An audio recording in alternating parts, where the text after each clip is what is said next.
భూమిపై ఇంద్రుడు పిలిచెరా, వరుణ వరదై పలకరా, ఆకాశాన్ని ఇలదించరా, కురిసేవానగా మారని ఆతన తీర్చగా, మాతారాతలు మార్చగా, ఈ జల యజ్ఞము సాక్షిగా తలనే వరసరా.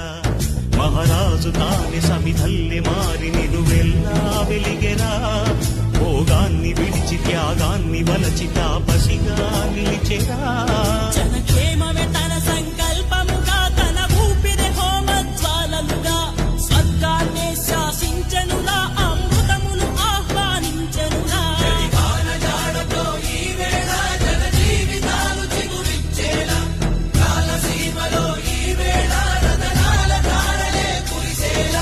కల్లు కల్లు మని సిరిము వల్లే చినుకే చేరగా, జల్లు జల్లు మని పులకింతల్లు